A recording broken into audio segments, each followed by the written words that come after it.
morning to all. Have a nice day. So, how many of you finished your homework? Yes. So, let us check the answer for our last session homework. Match the following: aquatic habitat, answer lotus; marine habitat; driest place, desert; dendron climbers, bittergourd; twinners, jasmine. How many of you wrote right answer for these questions? Yes. Okay. Today, see about a living world of animals.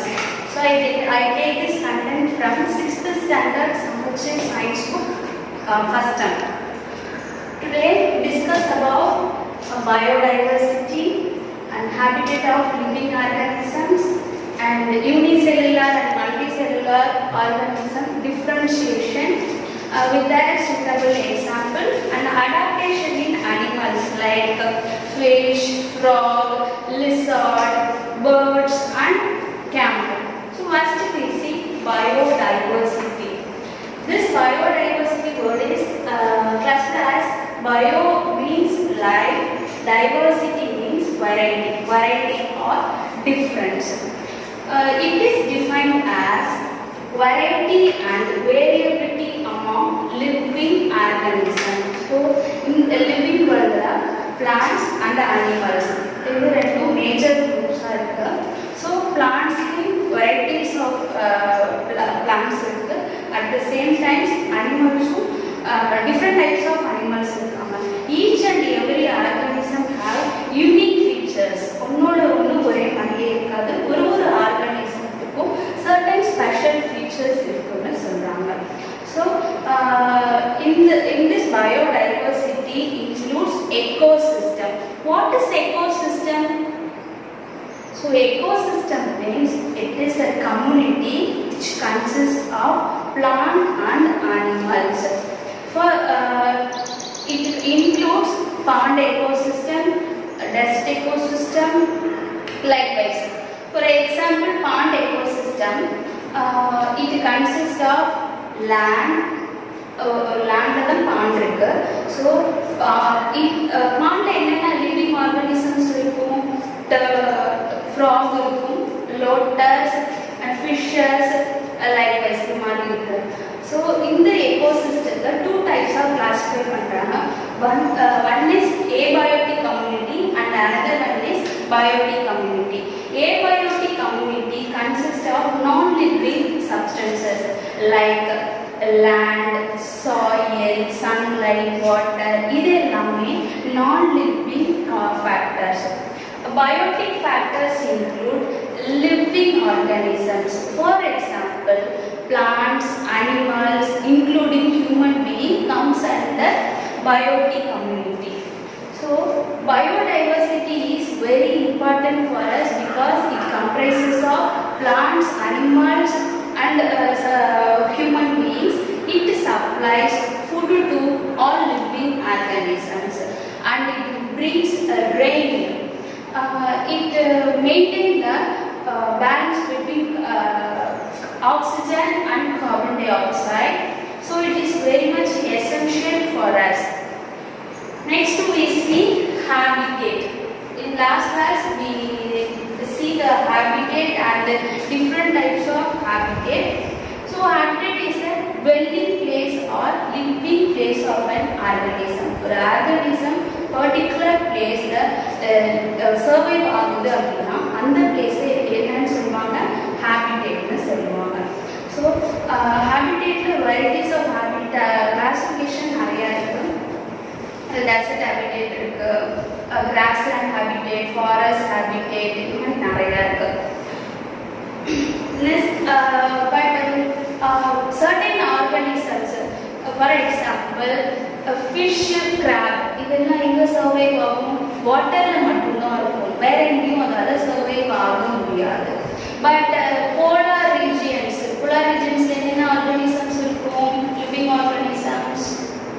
Yes. Polar bear, penguins, இதெல்லாம் எங்க தான் நம்மளால பார்க்க முடியும்? polar regions மட்டும்தான் இருக்கும். ஏன்னா அதோட அடாப்டேஷன்ஸ் அங்க மட்டும்தான் அதால சர்வைவ் ஆக முடியும். கேமல் கேமல் பார்த்துருக்கீங்களா? எஸ், கேமல் மோஸ்ட்லி டெசர்ட் ஏரியாஸில் தான் நம்மளால் பார்க்க முடியும். கேமலால் எல்லா இடத்துக்கும் சர்வைவ் ஆக முடியும். பட் அதுக்கு எந்த பிளேஸ் ரொம்ப கம்ஃபர்டபுளாக இருக்குன்னு சொல்கிறாங்க அப்படின்னா டெசர்ட் ஏரியா தான் very much comfortable to survive the camel. So next இந்த ஹேபிட்டேட் லிவிங் ஆர்கானிசமுக்கு என்ன கொடுக்கும் அப்படின்னா it provides food, shelter and good climatic condition to the living organism. Next these organisms can be classified into unicellular organism and multicellular organism. So unicellular organism அப்படின்னா என்ன அப்படின்னா இந்த organism single செல்லால mat ஆயிருக்கும். These organisms are made up of single cells. For example, amoeba, paramecium and euglena. These are the examples for unicellular organism. Next, multicellular organisms. These organisms are made up of many cells. இந்த organismsல நிறைய cells இருக்கும். For example for multicellular organisms are fish, frog, lizard, bird and man. இவங்க எல்லாமே எதுக்கு example அப்படின்னா multicellular ஆர்கானிசம்க்கு எக்ஸாம்பிள்னு சொல்கிறாங்க. So unicellular ஆர்கானிசம்ஸுக்கு one எக்ஸாம்பிளுக்கு கொஞ்சம் கிளாஸிஃபை பண்ணி கொடுத்துருக்காங்க. எக்ஸாம்பிளுக்கு வந்து amoeba. So this is the structure of amoeba. So these organisms are living both aquatic water and marine water. இதோட இது it is very small in size. எப்படி இருக்கும் பார்த்தீங்க அப்படின்னா நம்மளால நேக்ட் ஐயால இந்த ஆர்கானிசம்ஸை பார்க்க முடியாது. It is very smaller in size and microscopic அப்படின்னு சொல்றாங்க. So this is the structure of amoeba. Center of the amoeba it consists nucleus. Nucleus அப்படின்றது ஒரு நியூக்ளியஸ்குள்ள குரோமோசோம்ஸ், டிஎன்ஏ இந்த மாதிரி மெட்டீரியல் இருக்கும். இதெல்லாம் ஜெனட்டிக் மெட்டீரியல்னு சொல்லுவாங்க. இது எதுக்கு யூஸ் ஆகுது அப்படின்னா ரீப்ரொடக்ஷன் ப்ராசஸ்க்கு. இது ரீப்ரொடக்ஷன் அப்போ ஒரு ஜெனரேஷன்லேருந்து இன்னொரு ஜெனரேஷனுக்கு இன்ஹெரிட்டிவிட்டி பண்ணுறதுக்கு இந்த நியூக்ளியஸ் யூஸ் ஆகுது. இது இல்லாமல் நிறைய செல் ஃபங்க்ஷனுக்கு மேஜர் ரோல் இது பண்ணுது அப்படின்னு சொல்கிறாங்க. ஸோ இந்த ஆர்கானிசம்க்கு காரணம் பார்த்தீங்கன்னா செல் மெம்பரேன் இருக்குது. So this cell membrane is very thin. Cell membrane எப்படி இருக்கும் அப்படின்னா தின்னாக இருக்கும்னு சொல்கிறாங்க. இந்த செல் மெம்பரேன் என்ன இருக்கும் அப்படின்னா ஃபேட்டு ப்ரோட்டீனும் இருக்குது அப்படின்னு சொல்கிறாங்க. இது என்ன பண்ணும் அப்படின்னா ஆர்கானிசத்துக்கு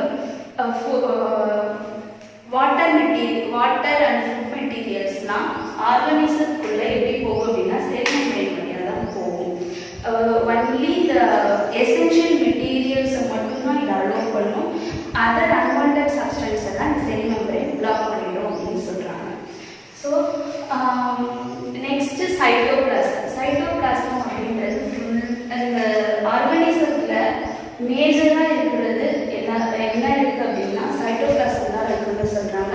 it's look like jelly like substance or where organelles are all organelles are present in the cytoplasm. Organelles என்ன நியூக்ளியஸ், ஃபுட் வால்யூல், சைட்டோபிளாசம் இது எல்லாமே எங்கே இருக்குது அப்படின்னா சைட்டோபிளாசத்தில் தான் இருக்குன்னு சொல்கிறாங்க. So next food vacuole. Food vacuole எதுக்கு யூஸ் ஆகுது அப்படின்னா இந்த அமீபாவுக்கு டைஜஷன் ப்ராசஸுக்கு யூஸ் ஆகுது அப்படின்னு சொல்கிறாங்க. Next contractile vacuole. இது எப்படி இருக்கும் அப்படின்னா பபுள் லைக் ஸ்ட்ரக்சராக இருக்கும். இது எதுக்கு யூஸ் ஆகுது அமீபாவுக்கு அப்படின்னா வேஸ்ட் மெட்டீரியல்ஸ், லிக்விட் சப்ஸ்டன்ஸு அந்த அமீபாலேருந்து வெளில எக்ஸ்க்ரீட் பண்ணுறதுக்கு இந்த கான்ட்ராக்டைல் வால்யூல் யூஸ் ஆகுது அப்படின்னு சொல்கிறாங்க. நெக்ஸ்ட்டு சூடோபோல். சூடோபோல் அப்படின்னா என்ன? ஸோ நம்மலாம் ஒரு பிளேஸ்லேருந்து இன்னொரு பிளேஸ்க்கு மூவ் ஆகணும் அப்படின்னா நம்ம நடந்து போகிறோம். பட் இந்த organism single cell, made up of single cell. இதுக்கு வந்து it is very small in cells, I already told. So இது எப்படி மூவ் ஆகும்? சூடோபோல் யூஸ் ஆகும். அதுக்கு ஒரு பிளேஸ்லேருந்து இன்னொரு பிளேஸ்க்கு மூவ் ஆகிறதுக்கு சூடோகோட்ஸ் யூஸ் ஆகுது. ஸோ இந்த ஆர்கானிசத்தில் என்னென்னலாம் நம்ம பார்த்தோம், என்னென்ன ப்ராசஸ் நடக்குது. ஃபஸ்ட்டு டைஜஷனுக்கு எது யூஸ் ஆகுது, ஃபுட் ஒர்க். நெக்ஸ்ட்டு ரெஸ்பிரேஷன் பார்த்தோம். இதில் வந்து ரெஸ்பிரேஷன் ப்ராசஸும் நடக்குது. டிசால்வ்டு ஆக்சிஜன், வாட்டரில் டிசால்வ்டு ஆக்சிஜன் இருக்கும். அந்த ஆக்சிஜனை இந்த செல் கேரி பண்ணிக்கும். கார்பன் டை ஆக்சைடை ரிலீஸ் பண்ணும். எது மூலயமா அப்படின்னா செல் மெம்பரேன் மூலயமா ரிலீஸ் பண்ணுது அப்படின்னு சொல்கிறாங்க. நெக்ஸ்ட்டு ரீப்ரொடக்ஷனும் நடக்கும். லோக்கோமோஷன்னா மூவ்மெண்ட், ஒன் பிளேஸ்லேருந்து இன்னொரு பிளேஸுக்கு போகிறாங்கல்ல, அந்த ப்ராசஸ் பேர் தான் லோக்கோமோஷன். அதுக்கு சூடோகோட் யூஸ் ஆகுது. So digestion, locomotion, respiration and reproduction. Reproduction genetic மெட்டீரியல்னா குரோமோசோம்ஸ் வந்து ஒரு ஜெனட்டிக் மெட்டீரியல்னு சொல்கிறாங்க. ஒரு ஜென்ரேஷன்லேருந்து இன்னொரு ஜென்ரேஷனுக்கு அது கேரக்டர்ஸை கேரி பண்ணும். So this is the structure of amoeba. Next we see the differentiation between unicellular organism and multicellular organism. So unicellular, first point enna appadina, unicellular organisms are very small in size, but multicellular organisms are large in size. Unicellular organisms nammalaala paaka mudiyadhu, it's very microscopic, but multicellular organisms நம்மளால நேரடியாக பார்க்க முடியும் அப்படின்னு சொல்றாங்க. Next they can perform all functions of life. ஃபங்க்ஷன்ஸ்னா இந்த processes தான் ஃபங்க்ஷன்ஸ்னு சொல்றாங்க. டைஜஷன், ரீப்ரொடக்ஷன், லைக்வைஸ் இதெல்லாம் ஃபங்க்ஷன்ஸ். மல்டிசெல்லுலர் ஆர்கானிசம்ல different cells are specialised to perform different functions. These organisms are made up of many cells. So different types of cells இருக்கும் ஒரு work பண்றதுக்கு. For example, it has nerve cells, epithelial cells, platelets, RBC, WBC. So RBC means red blood corpuscles. Red blood, this RBC எதுக்கு use ஆகுது, இது வந்து என்ன பண்ணும் அப்படின்னா பாடியில ஆக்சிஜனை லங்ஸ்லேருந்து கேரி பண்ணி மற்ற பார்ட்ஸுக்கு அனுப்புறது தான் இதோட வேலை. அது யார் பண்ணுறா இந்த ஃபங்க்ஷன் அப்படின்னா RBC. Next they lack tissues, organs and organ system. Lack means absence. இதில் என்னென்ன ஆப்சென்ட்டாக இருக்குது அப்படின்னா tissues, organs and organ system. இது மூணுமே எதில் இருக்காது அப்படின்னா யூனிசெல்லுலார் ஆர்கானிசத்தில் இதெல்லாம் இருக்காதுன்னு சொல்கிறாங்க. Whereas multicellular organisms are composed of tissues, organ and organ system. இதில் ஆப்சென்ட்டாக இருக்கிறது எல்லாமே இதில் ப்ரெசென்ட்டாக இருக்கும். டிஷ்யூஸ்னா என்ன, mass of cells is called tissuesனு சொல்கிறாங்க. ஆர்கன்னா our body is made up of many organs like brain, heart, kidney, lungs. These are the organs. And organ system means respiratory system, circulatory system, reproductive system, nervous system. These are the some systems which is present in our body. இந்த மாதிரி systems, organs, tissues எதுவுமே இதில் இருக்காது, அமீபால இருக்காதுன்னு சொல்றாங்க. Next, growth occurs by an increase in the size of the cell. இதுல growth எப்படி இருக்கும் அப்படின்னா இது சிங்கிள் செல் ஆர்கானிசம். ஸோ இதோட சைஸ் இன்க்ரீஸ் ஆச்சு அப்படின்னா அதுதான் அதோட growthன்னு சொல்றாங்க. For example paramecium, euglena and amoeba. So பாராமிஷியமுக்கு லோகோமோஷன் எப்படி இருக்கும், சூடோகோட்ஸ் மூலமா அது ஒரு பிளேஸ்லேருந்து இன்னொரு பிளேஸ்க்கு மூவ் ஆகும். பட் பாராமிஷியமுக்கு சீலியான்னு சொல்லுவாங்க, which is present in the outer side of the body. So இது எதுக்கு யூஸ் ஆகுது அப்படின்னா ஒரு பிளேஸ்லேருந்து இன்னொரு பிளேஸுக்கு மூவ் பண்ணுறதுக்கு யூஸ் ஆகுது. So flagellum is present in the Euglena, அது எதுக்கு யூஸ் ஆகுது flagellum அப்படின்னா மூவ்மெண்ட்டுக்கு தான். மூணு ஆர்கானிசமே யூனிசெல்லுலர் ஆர்கானிசம் தான், ஆனால் லோகோமோஷனுக்கு யூஸ் ஆகிற அந்த சிஸ்டம்ஸ் வந்து மூணுக்குமே டிஃபராக இருக்குது. So growth occurs by an increase in the number of cells by cell division. இதில் எப்படி இருக்கும் அப்படின்னா செல் டிவிஷன் மூலமா தான் growth occurs ஆகுதுன்னு சொல்கிறாங்க. செல் டிவிஷனில் 2 types இருக்குது, ஒன்று மைட்டாட்டிக், இன்னொன்று மியாட்டிக் டிவிஷன். இதுதான் செல் டிவிஷன்னு சொல்கிறாங்க. ஸோ இதுக்கு எக்ஸாம்பிள் மல்டிசெல்லுலர் ஆர்கானிசத்துக்கு earthworm, human, frog, lizard. These are the examples for multicellular organisms. Next we see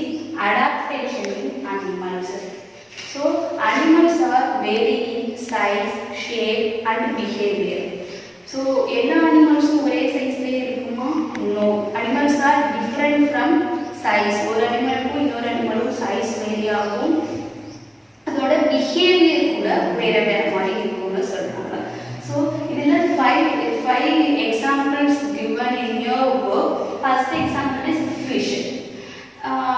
fish எல்லாருமே நீங்கள் பார்த்துருப்பீங்க. ஸோ ஃபிஷ்ஷுக்கு எப்படி இருக்கும் பாடி ஸ்ட்ரக்சர் அப்படின்னா ஸ்ட்ரீம் லைன்னு சொல்கிறாங்க.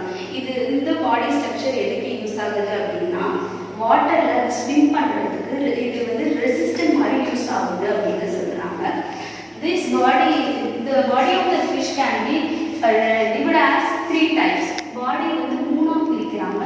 First region is head, next region is trunk, another one is tail. Tailக்கும் head regionக்கும் middle இருக்க part தான் trunk region சொல்றாங்க. Next, it has the special organ, respiratory organ தான் gills ன்னு சொல்றாங்க. So gills மூலமா தான் ரெஸ்பைர் பண்ணிக்கிறது ஃபிஷ். நெக்ஸ்ட் த பாடி அந்த ஃபிஷ்ஷஸோட மோஸ்ட் ஆஃப் த ஃபிஷ் பாடி வந்து எதால கவர் ஆகிருக்கு அப்படின்னா ஸ்லிப்பரி ஸ்கேல்ஸால கவர் ஆகிருக்குன்னு சொல்றாங்க. இந்த ஸ்லிப்பரி ஸ்கேல்ஸ் எதுக்கு யூஸ் ஆகுது அப்படின்னா இது ஃபிஷ்ஷை வந்து ப்ரொடெக்ட் பண்ணுறதுக்காக யூஸ் ஆகுது அப்படின்னு சொல்றாங்க. இது ஃபின்ஸ் இருக்கும் பார்த்துருக்கீங்களா? அது எதுக்கு யூஸ் ஆகுது அப்படின்னா வாட்டரில் ஃபிஷ்ஷு ஸ்விம் பண்ணுறதுக்காக இது ஃபின்ஸ் வந்து யூஸ் ஆகுது அப்படின்னு சொல்கிறாங்க. நெக்ஸ்ட் இதுக்கு வந்து டெயில் இருக்கு. அந்த டெயில் எதுக்கு இருக்கு அப்படின்னா டெயில் ஆக்ட் அஸ் ஏ ரூடர்னா ஃபிஷ்ஷு வாட்டரில் ஸ்விம் பண்ணும்போது டைரக்ஷனை சேஞ்ச் பண்ணுது. அதுக்கு தான் இந்த ஸ்ட்ராங் டெயில் யூஸ் ஆகுது. அதுதான் ரூடர்னு சொல்கிறாங்க. So next we see frog. Frog is an amphibian. Amphibian means it has the ability to live both land and water. It lives dual mode of life. அததான் சொல்றாங்க. Next it is poikilothermic animal. Poikilothermic animal அப்படின்னா cold blood animals தான் poikilothermic animals சொல்றாங்க. என்விரான்மெண்ட்ல உள்ள temperature change ஆச்சு அப்படின்னா இந்த அனிமலோட டெம்பரேச்சரும் change ஆகும். அந்த அனிமலை தான் poikilothermic animals சொல்றாங்க. ஸோ நார்மல் ஸ்டேஜில் ஃப்ராக் பார்க்கறதுக்கு எப்படி இருக்கும் அப்படின்னா கிட்டத்தட்ட சிமிலர்லி ஃபிஷ் மாதிரியே தான் இருக்கும். அப்போ அது எப்படி ரெஸ்பயர் பண்ணும் அப்படின்னா அதுக்கு கில்ஸ் இருக்கும். Normal stage of the frog respire through gills. So normal ஸ்டேஜில் இருக்கிற ஃப்ராக்ஸ் எப்படி ரெஸ்பயர் பண்ணுது அப்படின்னா கில்ஸ் மூலமா ரெஸ்பயர் பண்ணுதுன்னு சொல்றாங்க. when it comes to adult frog respire through skin, lungs and buccopharyngeal region. adult frog பெரிய ஃப்ராகா மாறிடுச்சு அப்படின்னா அது எப்படி ரெஸ்பயர் பண்ணும் அப்படின்னா ஸ்கின் மூலமா ரெஸ்பயர் பண்ணும் அப்படின்னா லங்ஸ் மூலமா ரெஸ்பயர் பண்ணும் and buccopharyngeal cavity. buccopharyngeal cavity அப்படிங்கிறது மவுத்ல இருக்க ஒரு லைனிங் தான் buccopharyngeal cavityன்னு சொல்றாங்க. இது எதுக்கு யூஸ் ஆகுது அப்படின்னா ரெஸ்பிரேஷனுக்கு யூஸ் ஆகுது. எந்த ஆர்கானிசத்துக்கு அப்படின்னா ஃப்ராகுக்கு. இது ஆக்சிஜனை எடுத்து பிளட் ஸ்ட்ரீம்ல மூவ் பண்ணும். அது எந்த கேவிட்டி மூலமா buccopharyngeal cavity. So now we see the homework for this session. Fill in the blanks. Unicellular organisms are made up of dash cells. Living place of an organism is called dash. Gills are the special organ of dash. Dash lives a dual mode of life. Dash organisms are made up of many cells.